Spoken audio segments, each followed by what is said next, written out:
What's up, everybody? We're back at the Footy Review. We're talking about day one of the Champions League. We got to talk about Group C, the supposed group of death.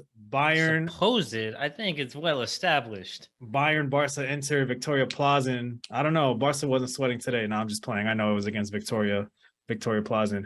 But Fern, Barca with a 5-1 win over Victoria Plzn. Bayern with a 2-0 win over Inter Milan. So Barca and Bayern first place in the group right now with 3 points. Where do you want to start? What are your thoughts?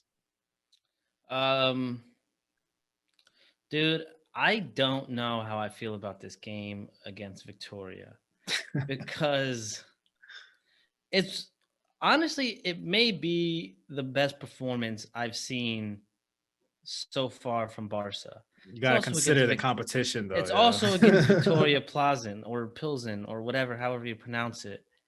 Like, I don't know, man. Like it feels good, that's for sure.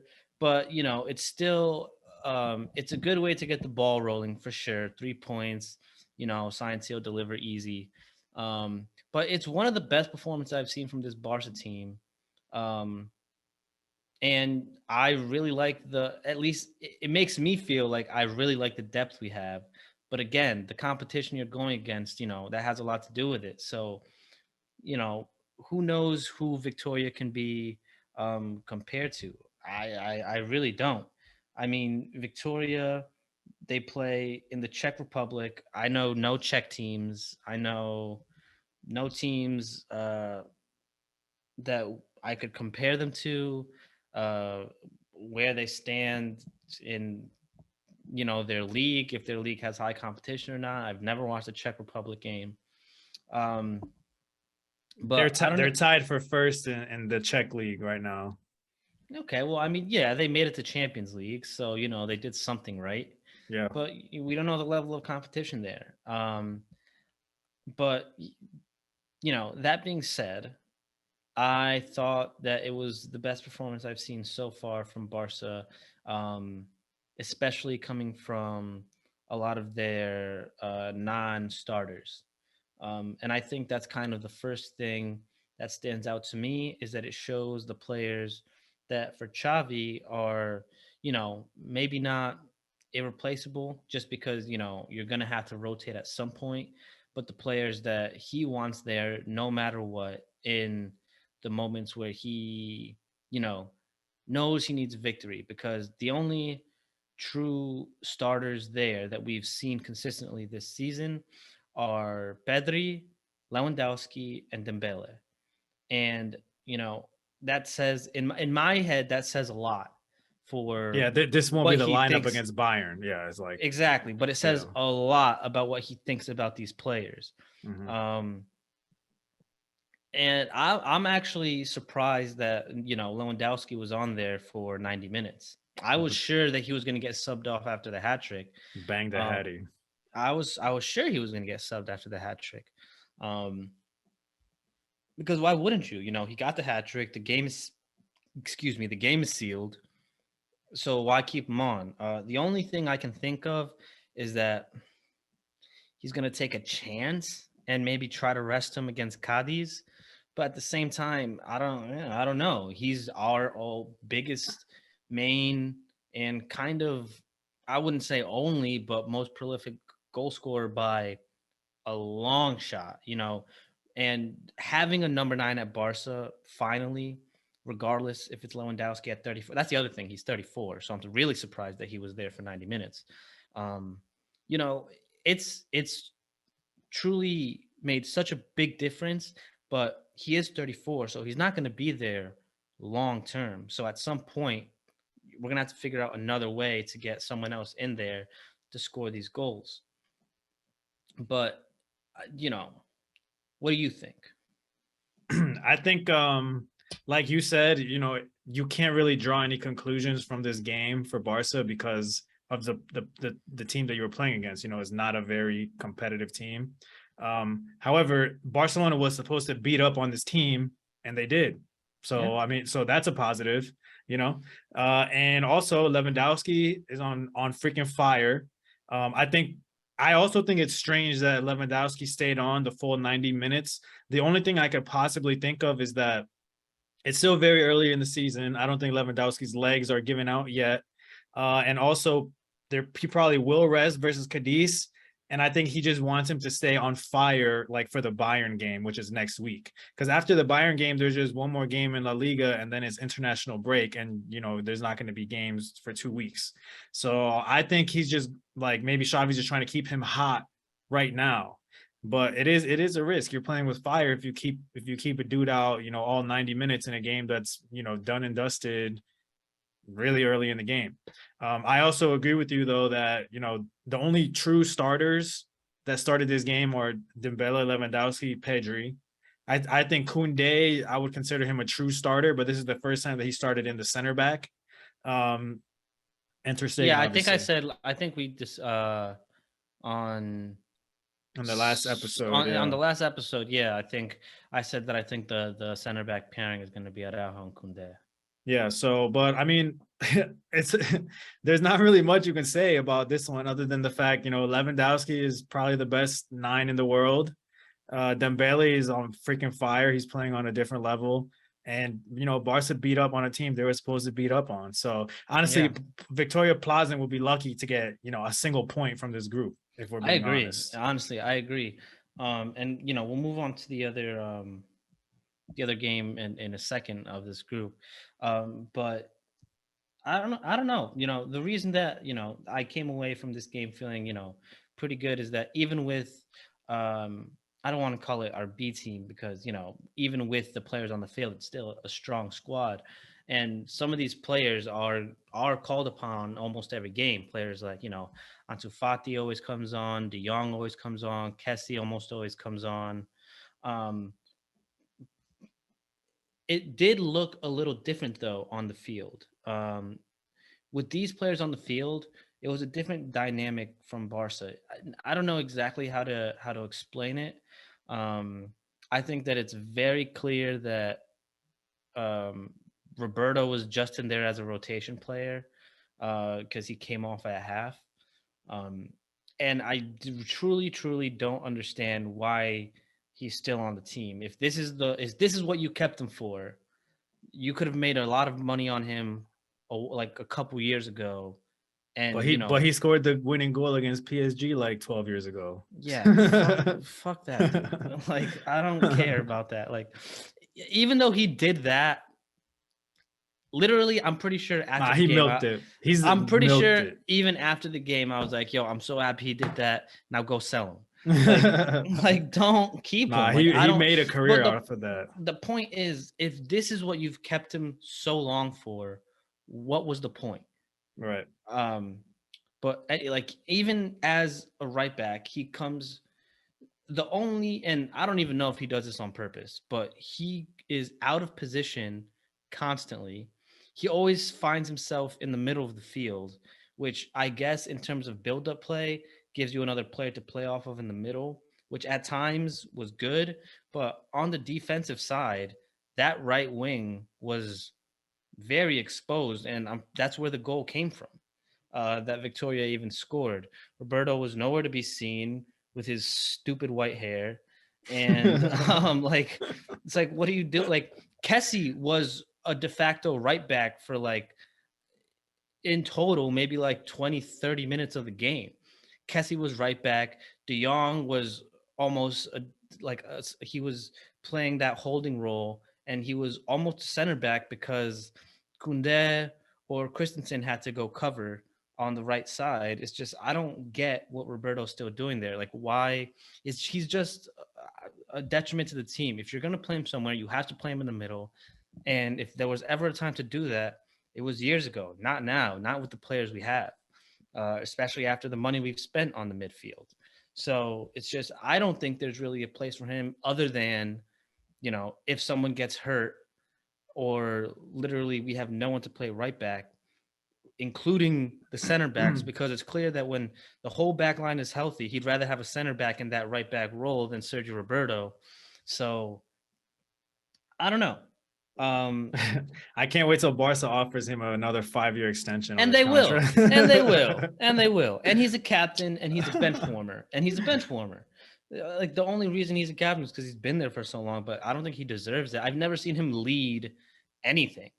Um, for Barca. The Right. captains are very clearly, or at least were very like of the old guard, very clearly Pique, um, and Busquets, and sometimes Alba was as well. But it's like I don't understand why he even has that band. It just doesn't make sense. It doesn't make sense.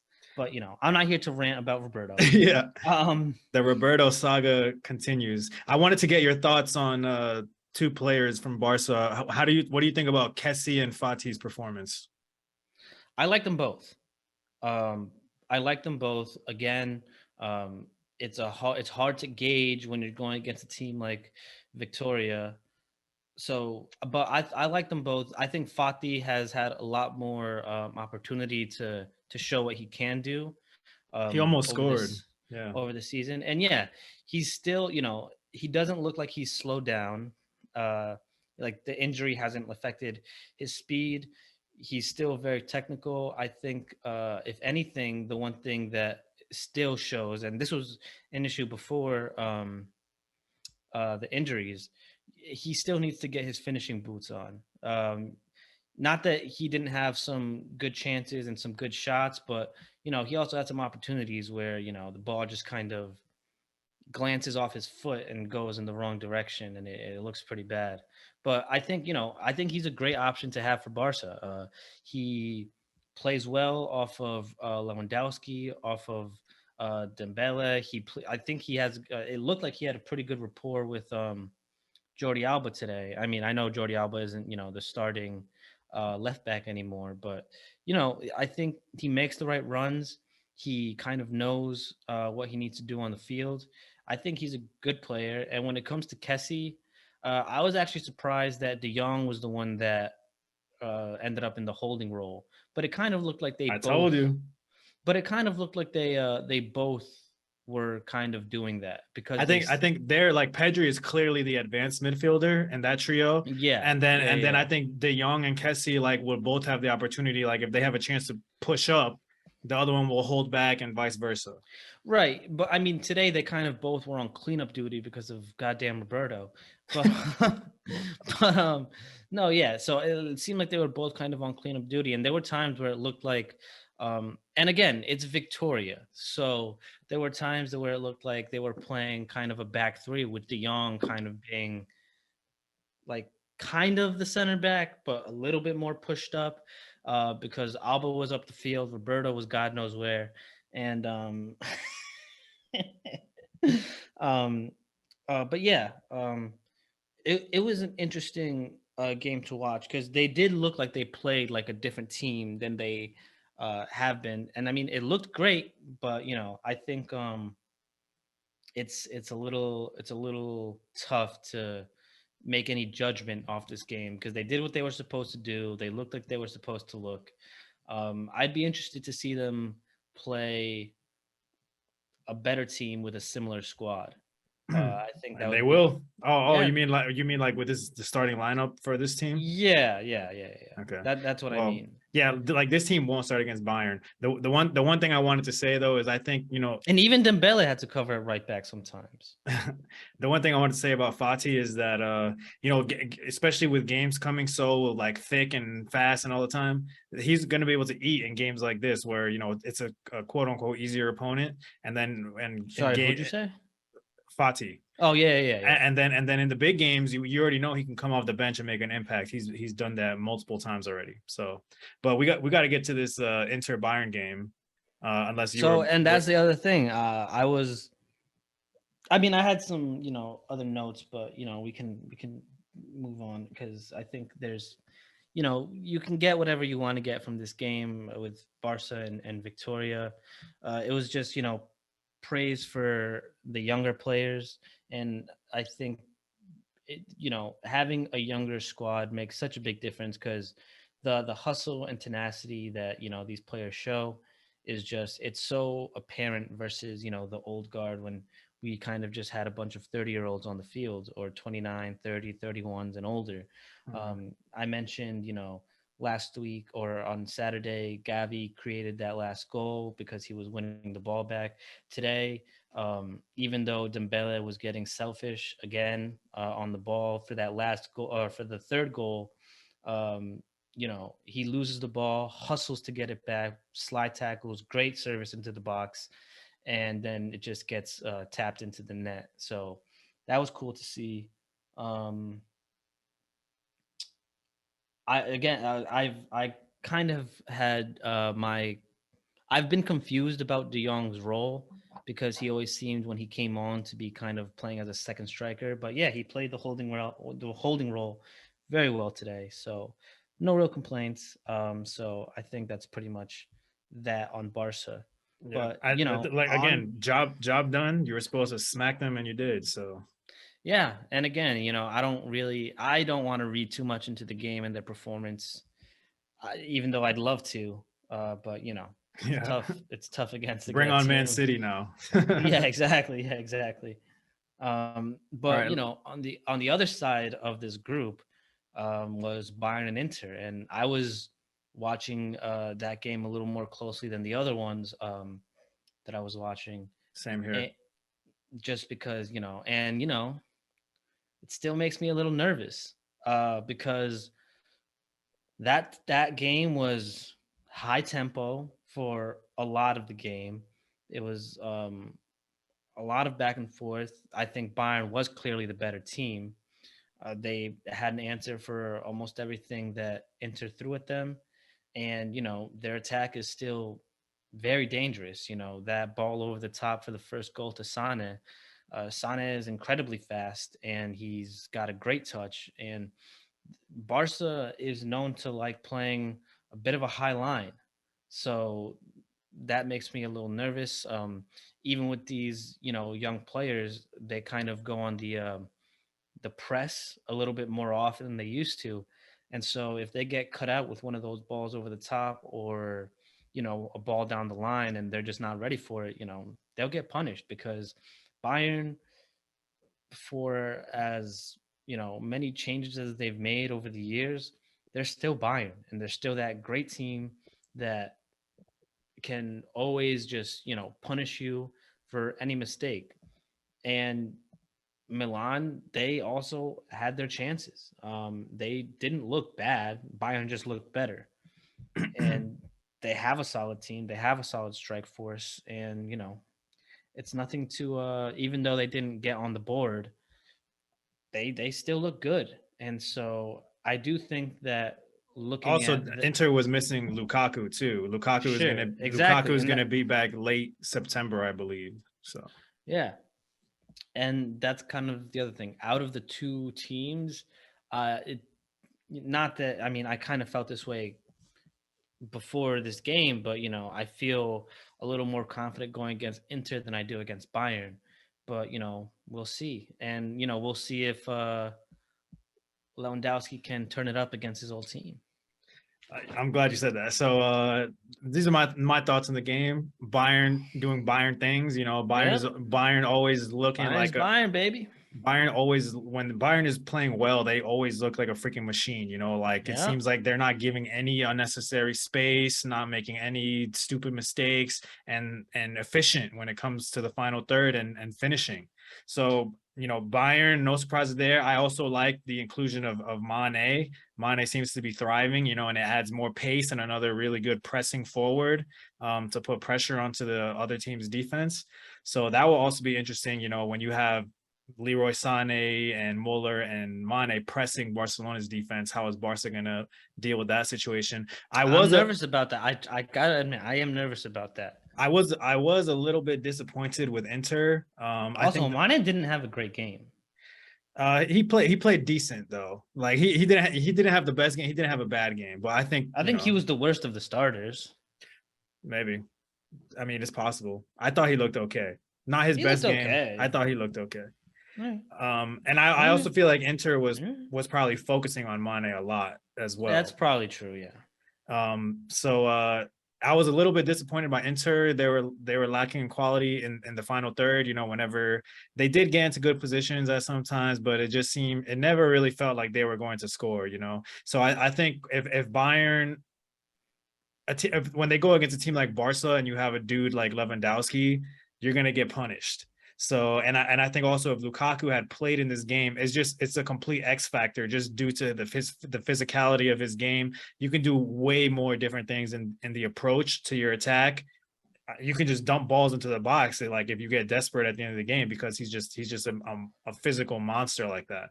So Sure, but at the same time, Bayern's defense is no laughing matter. You know what I mean? Like they have a strong defense, so I think that even with Lukaku there, I mean, maybe it's 2-1, but I still think Bayern holds it down. They have no, I'm not. Hernandez, Yeah, Delight, Davies, and Pavard. Four of the best defenders in the world. I mean, maybe you can take Delight out of that conversation, but he's starting on Bayern. So, there's something to be said about that. I know he didn't exactly live up to the hype at Juventus, but, still obviously a player that coaches like and will take a chance on. And it seems like, it paid off today. yeah. No, I agree. I think Bayern is the better team, and even with Lukaku on the field, Bayern is still a better team. I'm just saying, and they were. Kimmich is filling in that Oliver role as well, where he can play kind of anywhere. Yeah, He started at left back. Now he's playing at CDM. yeah.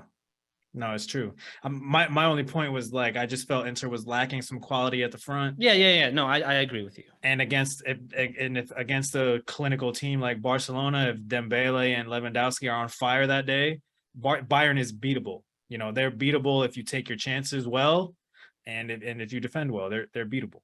So those are my main takeaways. The next game is Bayern versus Barca. Let me see where they're playing that. I gotta check where the game is going to be. But that it's gonna get really real. Like this is an official TET, and it's at Allianz Arena. It's gonna be at Bayern, yeah. Yeah, it's at Bayern. So this is the one for Barcelona. You're gonna get really an idea of how this group is gonna go. I think after this. I can only Bayern game. imagine the reception Barca is gonna get at the Allianz Stadium. Is Lewandowski gonna get booed? There's no way. I don't There's think no so. way. No, you can't boo. He's him. been there for You over can't- 10 yeah, for 10 years. Yeah. You can't boo Lewandowski. But will Lewandowski celebrate if he bangs a Hattie? Will he celebrate? He'll celebrate. I feel like you have to. I think hate he'll this. celebrate. I hate this not celebrating against your old team thing. You got to celebrate. But it may be because if in Germany, maybe he won't. At the Camp Nou, he might go a little crazier. If he celebrates, it'll be much milder than what he's been doing lately. Yeah, he won't be dancing like Vinny. Let's just put it that way. Oh yeah, no way. He won't be hitting that knee slide to the corner flag at the Allianz. Yeah, but the thing with Bayern too is like Bayern got the luck of the draw in the sense that they play Victoria Plzn in the third and fourth, so back to back. It's a nice rest, yeah. So I think Bayern rest. if Bayern, well, they're at home, so they should go for the win. But even if they tie against Barca, they are gonna pretty much get 6 points against Victoria, and then Barca and Inter are gonna take points away from each other. So right, and that's a great rotation spot to have. Two games back to back against Victoria. It's like, all right, well, let's rest some of our better players so that when we do go against Barca again and then Inter again, they're not necessarily fresh, but more than they would be if we weren't playing Victoria twice in a row. Yeah, it's true. So I mean, this group is popping off. I wish Inter would have shown a little bit more fight, but it is what it is. It's still the first game, still 15 points in play.